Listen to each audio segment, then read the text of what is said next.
그들 옆에서 묵묵히 함께 해주고 손을 잡아주는 것이 중요합니다. 생각하는 신앙 우러나는 복음 믿음 향기. 안녕하세요. 믿음 향기 채널에 오신 것을 환영합니다. 저는 이신영입니다. 세상을 살아가다 보면 사람들에게 상처를 한 번도 안 입어본 사람은 아마 없을 겁니다. 그 크기가 작던 크던 타인으로 인해 상처를 입고 또 피해를 보고 큰 고통을 느끼기도 하죠. 그럴 때 우리는 용서를 떠올립니다. 고통이나 상실감이 너무 커서 용서를 떠올리지 못할 때는 주변 사람들이 용서를 이야기하기도 하죠. 보통 작은 일에는 쉽게 용서를 하는 경우가 많지만 정말 큰 일을 겪으면 용서를 하기가 쉽지만은 않은 게 사실입니다. 그래서 그런 큰 일을 겪었음에도 용서를 하는 분들의 이야기를 듣고 우리도 용서를 해야 한다, 그런 식의 이야기를 하기도 하죠. 그럼 우리는 용서에 대해서 어떤 생각을 해볼 수 있을까요? 자, 오늘 나눌 책은 바로 용서에 대한 책입니다. 스티븐 체리의 용서라는 고통입니다. 용서에 대한 이야기를 생각해보면 우리 모두 쉽게 떠올리는 이야기 중에 하나가 바로 영화 밀양의 이야기입니다. 너무 유명한 영화라 다들 아시는 이야기겠지만 다시 한번 짧게 요약해보면 다음과 같습니다. 아들이 유괴 또 살해당하는 그러한 사건을 겪은 전도연이 개신교에 귀의하게 되고 종교를 통해 마음의 안식을 찾게 됩니다. 그리고 개신교가 강조하는 그리스도 정신에 따라 자신의 아들을 죽인 살인범을 용서하겠다고 마음을 먹고 마침내 아들을 죽인 살인범에게 교도소 면회를 가지요. 그런데 그 살인범은 전도연에게 사죄하기는커녕 자기는 이미 신한테 용서를 받았다면서 멋대로 마음의 짐을 털어낸 그런 뻔뻔한 모습을 보이는 것을 보고 전도연은 더 괴로워하게 되는 그러한 스토리를 갖고 있죠. 여기에서 전도연은 아들을 죽인 살인자의 뻔뻔함에 더 큰 상처를 입습니다. 그리고 또 용서에 대한 유명한 책 중에 시몬 비젠탈이라는 유대인이 쓴 모든 용서는 아름다운가 라는 책이 있습니다. 제가 전에도 한번 소개했었습니다. 이 책은 2차 세계대전 때 유대인 수용소에서 죽어가는 한 나치 병사가 한 유대인에게 자신의 만행에 대해 용서를 구하고 또 그 유대인은 그 나치 병사를 용서하지 못하는 그러한 이야기와 또 그에 대한 다른 많은 이들의 의견을 모은 책입니다. 이 책도 용서의 본질에 대해 많은 고민을 하게 합니다. 우리 민족의 아픔을 한 개인이 또 내가 용서할 수 있는가? 그리고 나치 병사의 참회가 정말 진정한 참회인가 등 다양한 고민들을 이 책에서 읽어낼 수 있습니다. 용서에 관한 또 다른 책으로 노벨 평화상을 수상한 데스몬드 투투주교의 용서 없이 미래 없다라는 책도 이야기하고 싶습니다.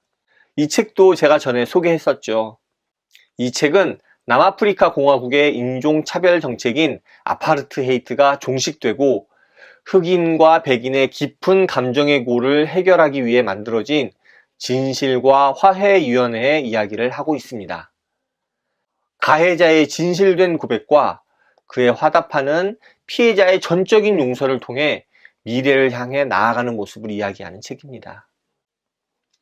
이 책은 불가능해 보이는 용서가 가능함을, 하지만 결코 쉽지 않음을 이야기하고 더 나아가 그 용서를 통한 미래를 강변합니다.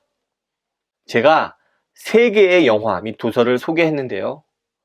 모두 용서에 대해 던지는 질문과 입장이 조금씩 다릅니다. 밀양에서는 피해자의 용서 없이 이루어진 신의 용서가 보여주는 불의, 이런 것들을 이야기하고요. 또 모든 용서는 아름다운가에서는 죽음 직전의 회개가 정말 진정한 회개인지에 대한 내용과 또 타인에 대한 잘못에 대한 용서를 대신할 수 있는가에 대한 생각을 해보게 합니다. 또한 용서 없이 미래 없다에서는 그래도 용서가 가능함을 보여주고 그걸 통해 나아가는 미래의 모습을 그릴 수 있게 합니다. 그런데 제가 오늘 나누는 책 용서라는 고통에서는 용서를 해야 하는 주체인 피해자 중심의 용서를 이야기합니다. 용서의 의미, 변화, 가능성 등을 이야기하지만 그 중심에 피해자를 두고 이야기합니다. 그렇기 때문에 용서를 강요하지 못합니다. 용서를 단번에 이루어내지 못합니다. 용서는 모두 동일한 모습으로 이루어지지 않습니다. 용서는 다양한 여정을 통해 이루어집니다. 어찌 보면 우리는 거의 제3자일 수밖에 없습니다. 우리가 정말 온 힘을 다해 용서해야 하는 그 당사자가 되는 경우는 그다지 많지 않은 것 같습니다. 이렇게 소소하게 용서하는 일들은 종종 있지만 말이죠. 그러다 보니까 큰 고통 속에서 용서를 고민하는 이들에게 너무 쉽게 용서를 이야기하는 경향이 있는 것 같습니다. 그것이 하나님의 뜻이라면서 또 예수님께서도 십자가에서 용서하셨다면서 말이죠. 하지만 그것은 오히려 피해자를 더 괴롭게 하기 쉽습니다. 물론 피해자를 괴롭히려는 의도가 있었던 것은 아니겠죠. 하지만 그런 이야기를 듣는 피해자는 고통에서 회복되기보다 용서하지 못하는 자신을 자책하면서 더욱 고통에 빠져들기 쉽습니다. 그래서 제3자인 우리는 용서를 이야기하기보다 그들 옆에서 묵묵히 함께 해주고 손을 잡아주는 것이 중요합니다. 그리고 피해자들이 고통에서 조금씩 벗어날 때, 그리고 그 속에 용서의 마음이 들 때 그 용기를 응원하고 북돋아 주는 것으로도 그들에겐 큰 힘이 됩니다. 솔직히 말씀드리면 저는 이 책의 내용이 그닥 아주 새롭게 느껴지진 않았습니다. 예화 같은 부분은 좀 모르던 예화이긴 하지만 정작 이 책이 이야기하는 부분은 한 번쯤 고민해봤던 내용인 것 같았습니다. 앞에서 이렇게 소개한, 또 소개하지 않았지만 다양한 영화나 책들을 읽으면서 말이죠. 그런데요, 왜 자꾸 그런 내용을 잊어버릴까요? 분명히 책을 읽으면 이거 맞는 이야기야. 그리고 또 예전에 했던 생각이고 그 생각이 정말 중요하구나 라고 확인하고 또 깨닫게 되는데요. 그런데 자꾸 실제 삶 속에서는 잊고 삽니다. 저의 연약함 때문이겠죠. 저의 이기적인 마음 때문이기도 하겠고요.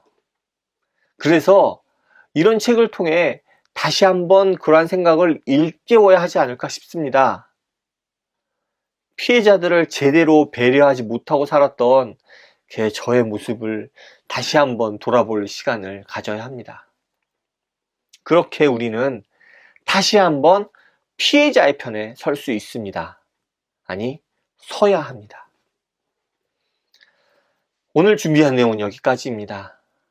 피해자에게 용서를 강요하기보다 피해자를 이해함으로써 그들과 함께하는 우리가 되기를 간절히 기도합니다. 감사합니다. 다음에 또 오세요.